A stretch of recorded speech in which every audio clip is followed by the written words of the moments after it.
Good Friday, good people. I'm so happy to be here with you guys in the very first episode of this new series. I am excited because my plan is to go live consistently, um, to connect with you guys, to be able to address topics consistently. And my goal is to make this a consistent series. So if you're new here, my name is Sade. I go by the Barefoot Therapist. I've been a therapist for many years. Like and subscribe on the way in, share the live. Make sure that you subscribe on YouTube. This live series will be on YouTube only. So if you are, I'm going live today just because I didn't do such a great job marketing that I'm going to go live only from YouTube. So I want to make this a YouTube specific series where I go live at 12 on Fridays. So if you're joining me, make sure you subscribe to my YouTube, which is the Barefoot Therapist. And also, I've also dropped my Substack. My Substack is so amazing, and I'm actually having a really good time. I said I was going to try it to see if I enjoyed it, and I really do. Like, I really enjoy Substack. I'm finding that it is a really good time, especially because I love to write. And so writing obviously is different than doing what I usually do, and like making videos. I don't like making a lot of talk videos, or even doing this can be interesting because I prefer to talk to people in person or have conversations versus just talking out loud. But I will say the comments really help. So if you are live with us, please comment. I love the interaction. My goal is to be consistent in going live at 12 on Fridays. So set your alarm clocks. I will be live with you, or of course it will be on YouTube. So don't forget to hit the bell so you can be notified when I go live on Fridays. We're running a little bit behind today because I had to take care of myself. I went and got a massage, and man, was it amazing. I feel completely relaxed, and my tension areas are typically like what I call the cross, my neck, shoulder, back area, and she was fantastic. So I'm making an intentional goal to go get a massage at least once a month. So how many of you are intentional about your self-care time? That's planning self-care, that's engaging in self-care, that's making sure that it is on your calendar, just like work and your doctor's appointments and everything else you do for everybody else. How many of you are intentional about self-care time? And if you are, what does that look like? And if not, what are the barriers? Make sure you put that in the comments. I want to start with that because I think far too often people will make self-care optional. They make self-care like something you may happen to have the time to do, when in fact that's not the way it is supposed to be. You taking care of yourself has to be the priority. It cannot be an option. I would encourage you to build your time around the things that take care of you, important to you. I see that Lex Thunder, that is something you struggle with. Can you tell me why? Why is that something you struggle with? And I can also say that you are not alone in that. So many people that I work with, like my clients or people I engage with, struggle with personal time because it also feels like it is in competition with the things that we are required to do, or that we prioritize. Let me just say that it is in competition with the things that we prioritize. So, well, I have to go to work, or well, my kids have a million things to do after school, or it's in competition with those things, when in fact both of them are important. But you being well, I would say, is even more of a priority. I hear you say it's on my calendar but haven't been following through. Why is that? Is that the thing that you make excuses not to do? So like, yeah, it's on my calendar, but when it comes time to do it, I can say, oh, I got something else to do, or oh, I don't feel like it. It's just easier for you to pacify it or not engage with it, because that's the thing that you can choose not to do. When in fact, it should be the other way around. When we are prioritizing ourselves, that has to be important. So I like to not come from a place of judgment ever, but I also like to be very normalizing in this space. And that is a challenge, I would imagine, for many of us as adults, when we are juggling so many things. And then of course economically, we are pulled in many ways, um, day in and day out, where we have to choose the things that we divulge and pour our energy into, because so much is required of us. So again, I understand why it's like, if that's the one thing I can get rid of, that's what I'm gonna do. um Lex Thunder, you said exactly that. Everything and everyone else is a priority. I'm in a transitional relationship phase now that is causing me to work and put myself first, but it's still hard. I hear that. So I think I would then say I challenge you guys to choose a thing that you know you're going to follow through on. And I want you to do it scared. I want you to do it tired. I want you to do it anyway. I want you to put it on your calendar and do it anyway. Don't think through it. When it's time to do it, you're just choosing to do it. Because if not, hi, good morning, you're going to consistently choose not to take care of yourself when it has to be a priority. And again, I like to come from a place of authenticity. You guys, Fridays, I am off, but do I have administrative work to do? Yes. But I also prioritize things I'm going to do for me. So Fridays are usually the days I will go to dinner with my friends, or like today, I scheduled myself a massage. I just came from that. That's why I was late today. And then I'm going to a 90s R&B cake decorating class by myself today. Because why? That is for me. Am I going to know anybody there? Not to my knowledge. Am I about to have me a good time? 100%. Because the bottom line is, I need things that are intentional and fun for me. I'm also going to give you guys a tip, I guess you could call it, or something I did for myself. Was at the beginning of the summer, I set myself a summer to-do list. And not like a to-do list of like spring cleaning, but a to-do list of fun shit I wanted to try and do. What did that look like? The cake decorating class was on my list. I signed myself up for a woodworking class. So I'm going to take some woodwork. Cannot wait. I love to do things that are hands-on, and I love to learn new things. So I'm going to take a woodworking class. I'm also going to take a class where I learn how to shoot guns. I'm so excited about that too. I've decided I want to build not a terrarium, but a very large scale shelf enclosure for my plants. So that is why I'm taking the woodworking class, to help me figure out how to do that.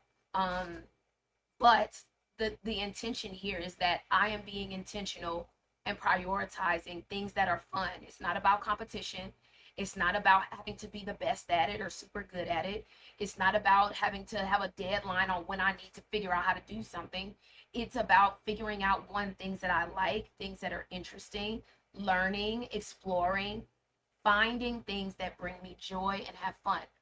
I want to encourage you guys to prioritize bringing more of that into your life, intentionally, on purpose. Bringing things into your life that bring you joy, and making it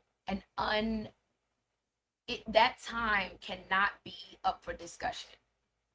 It can't be up for discussion. Make your plans, do what you need to do, get your babysitters, get all of it in line if you need to. But that cannot be optional. Self-care so many times is treated as something that you could or could not do. But then I will tell you guys, on the back end of that, as a therapist, then I see why you're burnt out. I see why you're irritated. I see why you are angry and frustrated and overwhelmed. There's no downtime. There's no time. I mean, and let me be clear too. Just sitting and scrolling on your phone is oftentimes now used as an avoidant tool, or a tool to check out, not something that's actually bringing you joy or pouring into you. Now, I'm not going to say that you can't get a good key on social media. There are times where I choose intentional channels on YouTube where I just listen. I might be playing Call of Duty or something, where I just listen and it just gives me the laugh of my life. That's cool. But is scrolling a way to take care of yourself? No, that's not taking care of you. No, absolutely not. What are some things that you guys have wanted to do, have been interested in, but have not pursued? Some things that are fun. Again, not competitive. You're not trying to be the best at it. You're just trying to have a good time. Put that in the comments. What are things that you wanted to try? You are interested in something. My birthday falls on the 1st. So every first of the month is scheduled for myself. Yes, I love that. Every first of the month is your self-care day, Creatively Me. I love that. And I love that. And I love how it's automated because you just set a date for that. That is fantastic. Fantastic. Anyone else? I love that. Any self-care things that you've either wanted to do, or let me say this too. Another thing that I'm finding is that people will not engage in things because they want to do it with other people and they're afraid to do it by themselves. Fuck that. Listen, I'm not saying it's not going to be awkward. I'm not saying it's not going to be some uncomfortable moments. But the more that you get comfortable being with you and getting past the fear of just being by yourself, not only do you get to socialize and meet other people, but you get to explore and not be worried about other people. You're just worried about you. I love doing shit alone. I love doing shit alone. Fishing. Ooh, listen, you just said a word. I said I wanted to put fishing on my list. I went fishing as a child, but I don't remember ever going like fishing as an adult. So I want to like learn, and I want to engage in the piece of fishing, at least from what I hear. Sculpture is fantastic. I went and took a sculpting class where I did the wheel and everything. That is much harder than it looks, and it was also fun as all get out. So I hope both of you engage in both fishing and sculpture sooner than later this month, I hope. Okay, I'm planning to take swim lessons and a pottery class. I also want and need to establish a regular exercise movement routine. Let's do it. Absolutely. Swim, you know what's funny about swim lessons? Last year, or maybe it was the year before last, I went and took swim lessons. I went and scheduled private swim lessons for myself because I know how to swim in the way that like my dad and like my family taught me. I can swim underwater, but I didn't know how to swim technically. Like, how do you swim above water? How do you not let your ears irritate you? I didn't know the technical parts of swimming, and I wanted to learn that. So I took swimming lessons, and it's so different taking lessons as an adult versus learning as a child because you have so many hindrances as an adult. You're afraid of things before it even happens now as an adult, and that's just based on us living and growing and learning and being in the world. So a lot of our fear hinders us in ways that it does in children. But I certainly would encourage you to take swim lessons. I'm so excited that you want to do that for yourself. That's such a beautiful thing to do. And you also said establish a regular movement or exercise routine. That is super important. So I want to talk really briefly about the value of exercise. So I'm going to give you guys some perspective. I don't know if you guys can tell from there, but I am very small. Okay. I am 4'10", very small. And so my youngest is 3 years old. When I had my son, I was the heaviest I've ever been, like giving SpongeBob in the face. Okay. And I vowed then I was not going to look like that anymore. I wasn't going to feel like that anymore. And so I'm 3 years into my journey. But for the last 3 years, I've consistently went to the gym. I've lost 60 pounds. Going to the gym and exercising. I typically go to the gym 3 to 4 days a week. And the goal is varied experience because these a few things are going here. Mobility, so you're working on mobility, like constantly making sure you stretch, making sure you're doing things that are telling your body it needs to be fit. We are keeping it fit. Doing cardio, doing weightlifting. So I vary what I do in the gym. This is the other thing. If you are trying to incorporate gym in the gym or exercise in your schedule, think about the time that works for you best, that you would be most likely to be successful. What do I mean by that? Where I see people fail often is that they try to make their schedule accommodate what works for other people, but it may not work for you. What do I mean by that? I like to go to the gym in the morning. If I have to go to the gym after I get off of work, I'm not going. I'm just not gonna go. I'm tired. I'm through. My battery is drained. I'm done for the day. I'm not going to the gym. It is more likely that I may go take a jog. So like on Sundays, I'll go and jog around the neighborhood. I would do that, maybe. But I know me, and I am a morning person. During the school year, I typically am waking up at 4. I'm typically at the gym at 4:30 during the school year because, of course, I have to take my kids to school. But I've recognized that the morning works for me. So, and I have to do it before I start work because I'm more likely to be successful. Figure out a day, like the time and days that you are more likely to be successful. Don't set yourself up to fail. Don't set yourself up to try to produce in ways that other people do. Figure out what time works for you. So if you are someone who does well after work, again, pack your stuff, put it in your car, go to your job. You may even take it in while you're at work. So before you leave, you change your clothes and you go directly to the gym. So you don't have no excuses. Figure out a strategy that supports you in being more likely to be successful. Don't hinder yourself with trying to do what other people do. That doesn't work. I'm going to tell you a trick that I used to do early on in my fitness journey. Early on, 4 o'clock is early, all right? I am an early bird, but 4 is very early. And so what I would do is get up at 4, and my excuse to not go would be, oh, I got to look for clothes. Oh, that's too loud. Everybody sleep. So what I started to do was put my workout gear out in the morning. In the evening. Lay everything out. My gloves, my clothes, my socks, my shoes. Have everything ready to throw on, brush my teeth, wash my face, and go. So I didn't have any excuses. And my thought process was, do not think about going to the gym. Just be clear that you're going. I'm not choosing anything.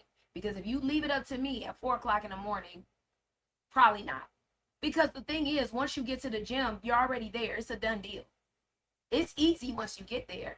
It's hard getting there. It's hard starting.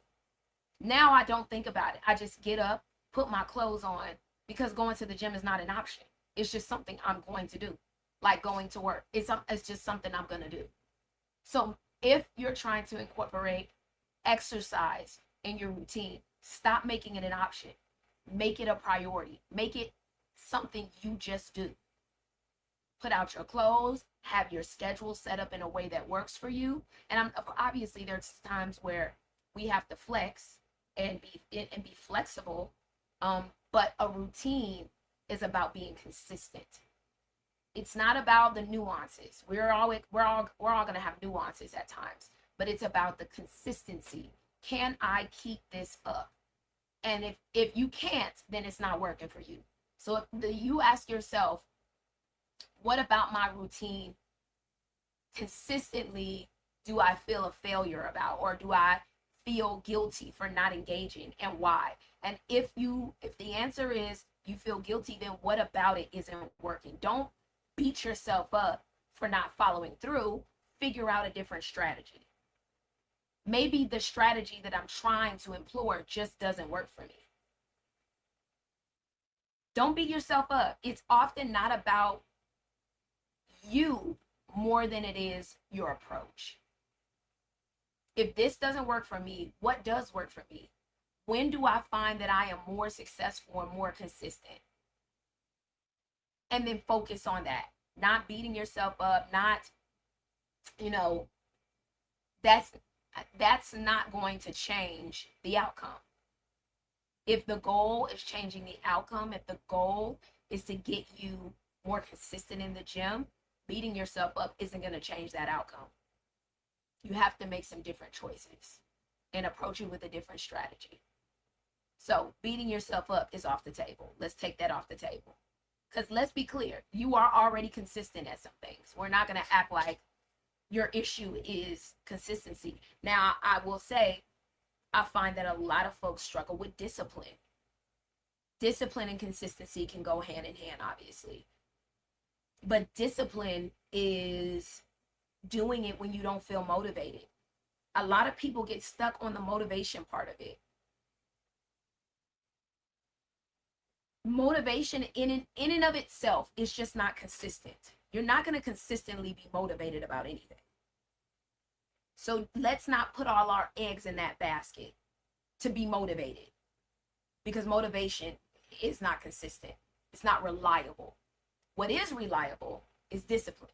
Is to say, I can do this whether I'm motivated or not, whether I feel inspired or not, whether I see immediate results or not. I can still be consistent with this thing. I can still follow through with this thing. When it's hard, when I don't feel like it, I can still do this thing. Discipline is where I think most people struggle the most, is the area of discipline. And I think for several reasons, but I think one of the reasons is that people have become accustomed to getting things both easy and quick. So if I'm in the gym for the first couple months and I don't see any results, fuck it. Fuck it. Fuck it. That's usually where, again, it's like that, the cycle of you have motivation and then you don't. And then when you don't have motivation, that's the test. That's the test on whether you have discipline or not. The test on discipline is not when you have motivation. That's not the test. When you're passionate, when you're excited, that's not the test. The test is when you don't fucking feel like it. The test is when you burnt the fuck out. The test is when you have no motivation. The test is when you want to say fuck it. That's the test. Am I going to follow through with this anyway? Am I going to see through and be really committed to myself anyway? I think of it similar to relationships. The test with relationships is not when shit is all good. The test with relationship is when shit goes awry, when it's not real good, when we're struggling, when we're at each other. When the test is not when things are, we can all do things when they're good and they feel good, and we can all do that. That's not hard. That's not hard. Where people struggle is, how do I move through something when it becomes increasingly difficult for me? And more likely I have the ability to give in on myself and say, well, fuck it, I tried. Well, fuck it, I tried. But then you have the guilt afterwards of like, damn, I gave up on myself. And then you're now in this consistent pattern of, I'm motivated, I try. When it gets hard, I give up. Then I feel guilty for doing it. Then I feel ashamed. Then I'm doing it again. Okay, well, I feel motivated again. I'm going to try. I'm going to give in. I'm going to do all the things. And then I don't feel motivated. So I buckle. And then I feel guilty. Then I do, the pattern is over and over and over and over. You have the power to stop it. You have the power to stop it. It's not easy, but it's possible. It's not easy, but you've done it before, and I'm sure some other area that you're overlooking or like dismissing. I'm sure you've done it before. Don't underestimate yourself and what you've already won at. You've won at many things already. Don't underestimate that. That is information for you to help apply to other areas that you're struggling in. That's great information. Don't undersell that. So what would you guys say has helped you move through low to no motivation, or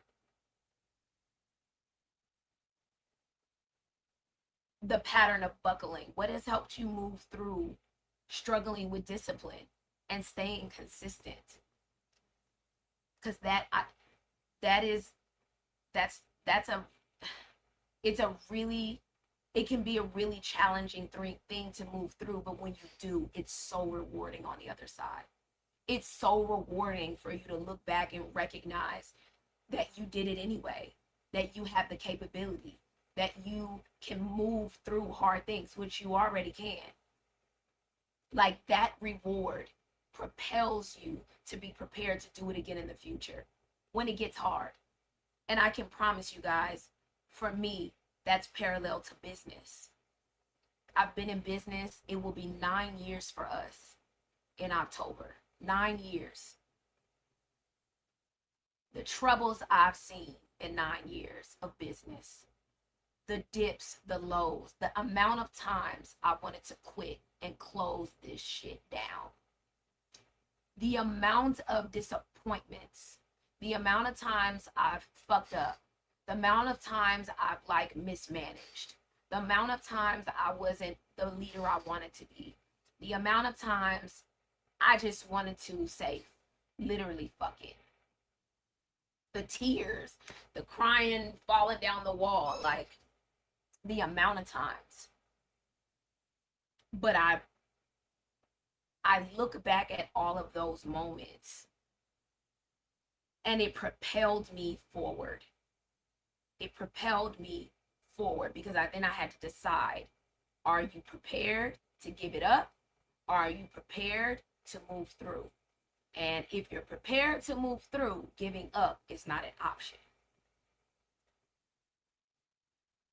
Giving up wasn't an option, even though, y'all, there's so many times I cannot even express that enough. So many times I just wanted to say, fuck it. Fuck this business. Fuck all this. Let me go get a fucking job. All right? Let me just go get a job and bring home a paycheck and call it a fucking day. I've done it before. I can do it again. But my purpose is larger. It's bigger than me. It's bigger than my temporary disappointment. My purpose is bigger than my temporary failure. My purpose is bigger than being broke. My purpose is bigger than my sadness at the moment, because that all is temporary. That all is temporary. If I banked my business on those temporary moments, I wouldn't be here 9 years later. There's many practices. Again, if you guys are new to me, I have a group private practice. It's not just me. I have 4 other providers. So it wouldn't just be me. I have a full-time office manager. I have an intern. Like, I'm not just giving up on me. I have to pay people. I'm gonna have payroll. So it's not just Sade, fuck it, it's just you. I feed my family with this money. I put my blood, sweat, and tears in this business. I've missed time with my children for this business. I've gone to therapy for this business. I have just invested so much of myself. And was I willing to let that go because I am standing at a barrier that feels impossible? No. Because what I do know is it may feel impossible because I'm exhausted. So maybe I need to re-strategize and I need to rejuvenate so I can take a different approach to this. What appears to be this impossible barrier is literally not impossible at all.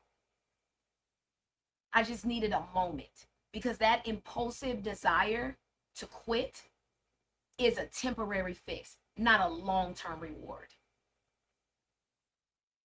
I hope you guys like really understood that last line. Quitting oftentimes is a temporary fix, not a long-term reward.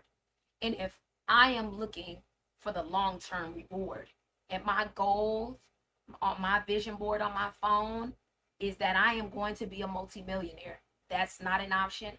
And as T.S. Madison says, I don't know how, I don't know when, but I just know quitting doesn't get me there. Working for somebody else doesn't get me there. It doesn't get me to my purpose and my intention. It doesn't get me there. So if I'm going to quit now, why be rewarded with being a multimillionaire? I'm never going to get there if I'm going to quit now. That comes with more problems, not less. If you can't handle this with thousands, how the fuck you going to handle having millions? Like, these are conversations I've had to have with myself. Staying the course when it gets difficult. Staying the course when nobody sees your vision. Staying the course when nobody understands why or what you're doing. Staying the course when people challenge that it even makes sense.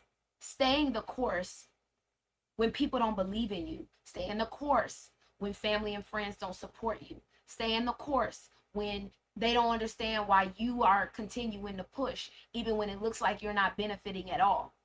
You have the vision. You have the purpose. You have the intention. It is so much bigger than you. There's no, they may not ever understand. They may not ever understand. This is a story I've told before, but for those of y'all who are new to me, this is something that is parallel to our talking, self-talking, like choosing yourself. Even when you don't know how, you don't know when. I've worked many places, but at this particular time, I worked for a city entity. I was a clinical supervisor. And I had just started my private practice. I mean, just started. We weren't making any money, okay? It was just me. I didn't have no help. It was a lot. And I was working a full-time job. I was working at a methadone clinic as a clinical supervisor, meaning I had to be at work at 6 o'clock in the morning with a newborn, okay? I go along. Of course, I told my supervisor at the time that I started my private practice. There wasn't any conflict. I'm not taking any clients. I'm not promoting to my clients. Nothing, right? We get a new supervisor. I'm at a marketing event. One of the overall directors of the place that I was working at the time was at this event. They asked me why I was there. I'm casually talking. I don't think there's anything, I'm telling you, I didn't have nothing to hide. I had already said I started my business, That was a Saturday. On that Monday, HR called me in. This was a Saturday. HR called me in on Monday. Before I got to HR, I called my husband and I said, hey, HR just called me in. I think it's because I have my practice, which I thought they already knew.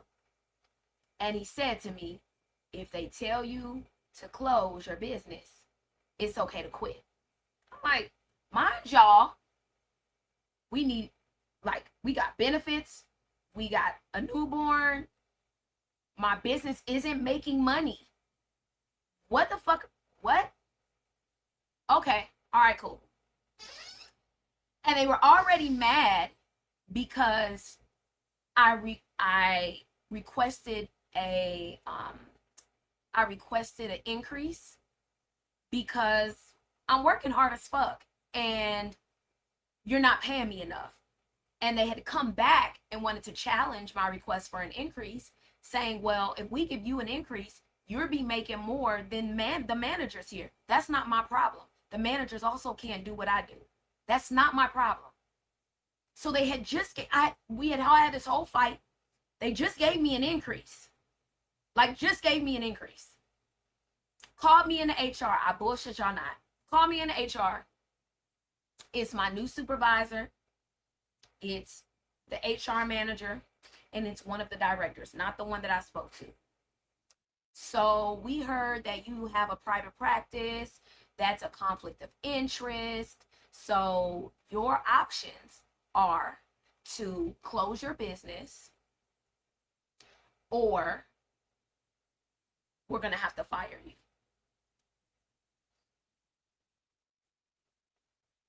I said, oh, I quit. And they're like, what? Now, mind you, my supervisor's sitting there like, whoa, what the fuck? She's like, hey, slow down. You don't want to think about it? You don't want to know? Because what I also knew in that moment is I'm not competition with you. I've poured years of my life and my time into shit that makes y'all money. All y'all make more than me. All y'all make more than me.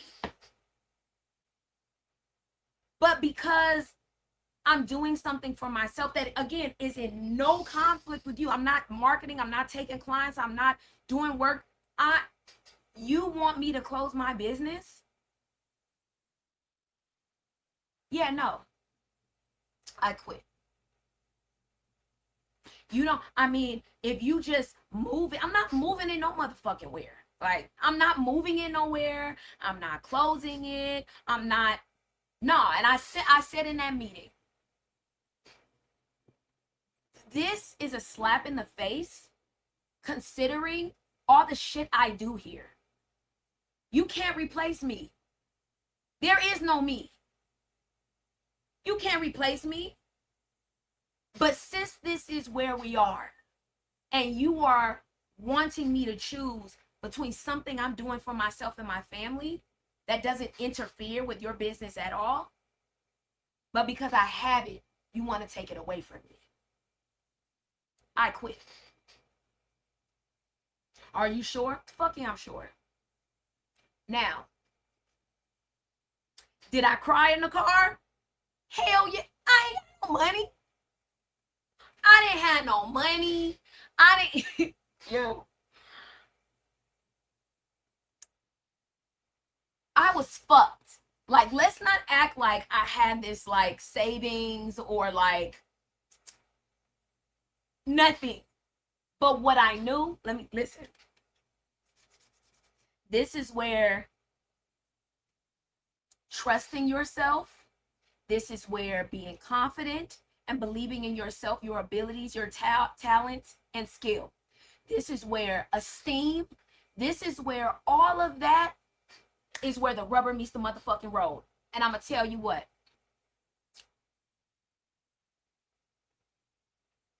If you were willing to pay me what you paid me here, and if I could do all that I do here for you, imagine what I could do for myself when I'm not on your fucking clock.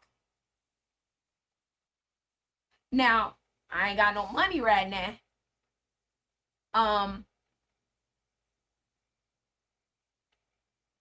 But it's coming.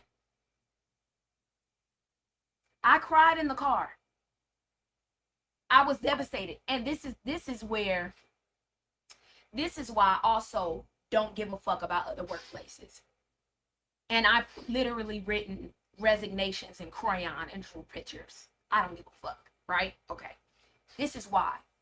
In that same meeting, they said, well, since you're going to quit, you need to go get your things right now.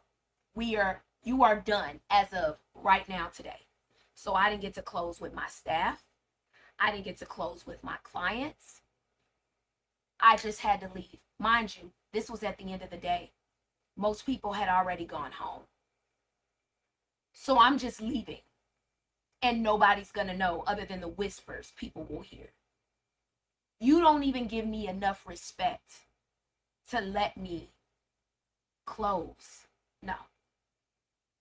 No. Cool. Again, this is why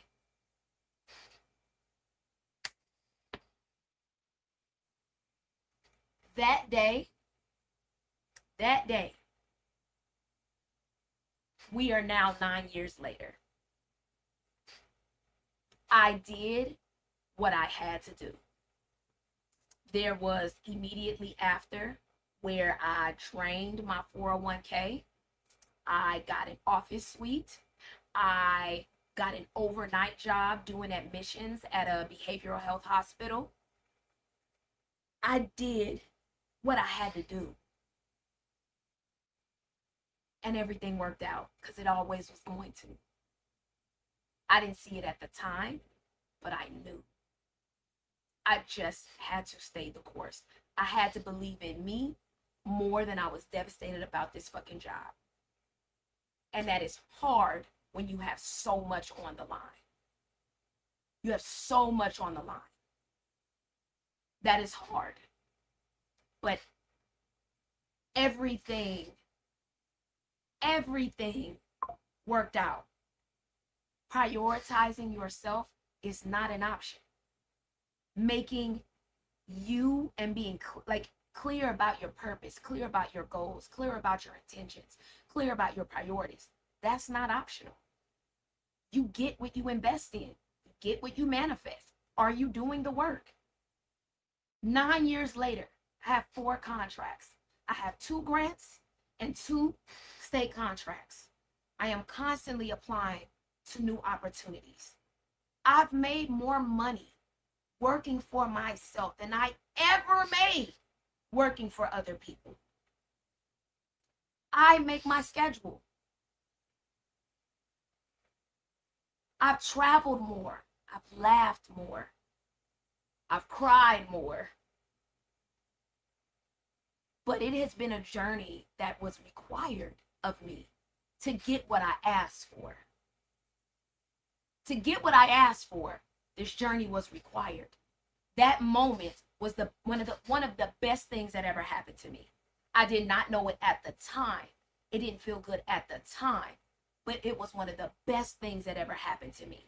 I needed to be put in a position to have to make a choice. How serious are you about believing in you? How serious are you about this dream you're talking about? How serious are you about the thing that you say you want and your purpose? It's easy when it's easy. It's so much harder to follow through when it's hard, when you really got shit on the line. But I promise you, it is well worth the journey. But again, one of the best decisions I ever made. So this goes back to what our chat was about today in taking care of yourself, prioritizing yourself, being clear about your purpose, being clear about your intentions, being clear about who you are and what you want, and not letting a day go by where you are excusing not prioritizing yourself, not taking care of yourself. That is necessary. You are the best thing that ever happened to you, so act like it. Act like it.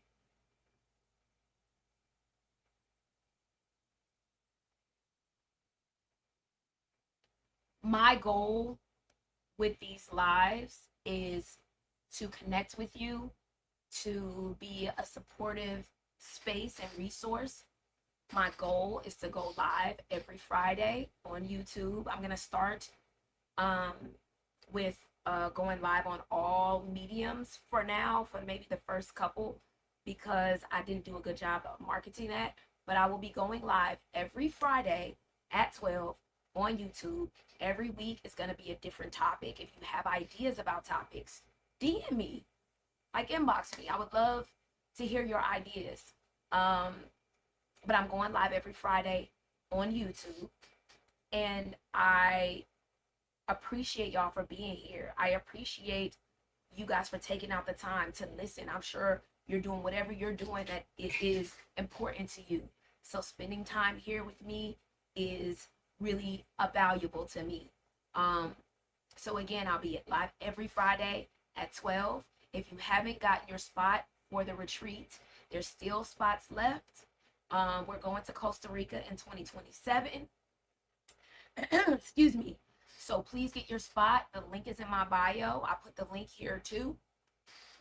To get your spot for the retreat, you first go fill out the application just to make sure it is a fit. And then once it's approved, you can go ahead and put your deposit down, and then we go from there. But we have limited spots. It's going to be fucking amazing. 7 days, 6 nights of a curated experience. So if you've joined me today, don't forget to like. That really helps the algorithm. Thank you. How I can't get my words. Algorithm, but I thank you guys so much for being here. I appreciate your time. I hope you have a beautiful weekend, and I'll see you next Friday. Bye.